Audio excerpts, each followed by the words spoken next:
தற்போதைய செய்தியை பார்த்து வருகிறோம். கரூர் அருகே தனியாக வசித்து வந்த மூதாட்டியை கொலை செய்து தங்க நகைகள் கொள்ளையடிக்கப்பட்டிருக்கின்றன. கூடுதல் விவரங்களை செய்தியாளர் கார்த்தியிடம் கேட்கலாம். கார்த்தி, விவரங்கள்.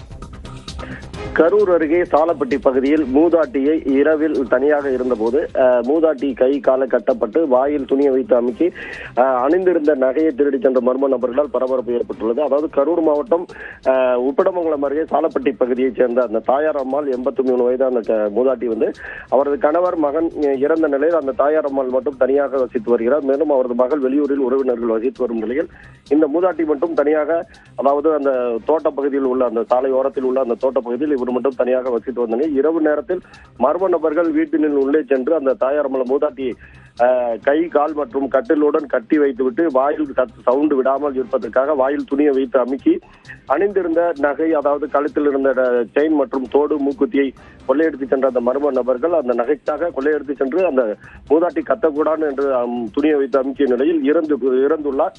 அதாவது காலை நேரத்தில் அருகில் உள்ள வீட்டினுள் இந்த மூதாட்டியை தினந்தோறும் காலை நேரத்தில் விரைவில் வெளியே வருவார். வராத நிலையில் அருகில் இருந்த வீட்டுக்காரர்கள் போய் பார்த்தபோது அந்த மூதாட்டி கைகால் கட்டப்பட்டு உயிரிழந்த நிலையில் இருந்ததால் அந்த சோகம் ஏற்பட்டது. உடனடியாக அந்த கிராம மக்கள் காவல்துறையினருக்கு தகவல் தெரிஞ்சு இப்ப காவல்துறையினர் அந்த உடலை மீட்டு விசாரணை மேற்கொண்டு வருகிறது. குறிப்பாக இரவில் தனியாக இருந்த மூதாட்டியை நகைக்காக மர்ம நபர்கள் அந்த மூதாட்டியை கொலை செய்த சம்பவம் பரபரப்பை ஏற்படுத்தியுள்ளது.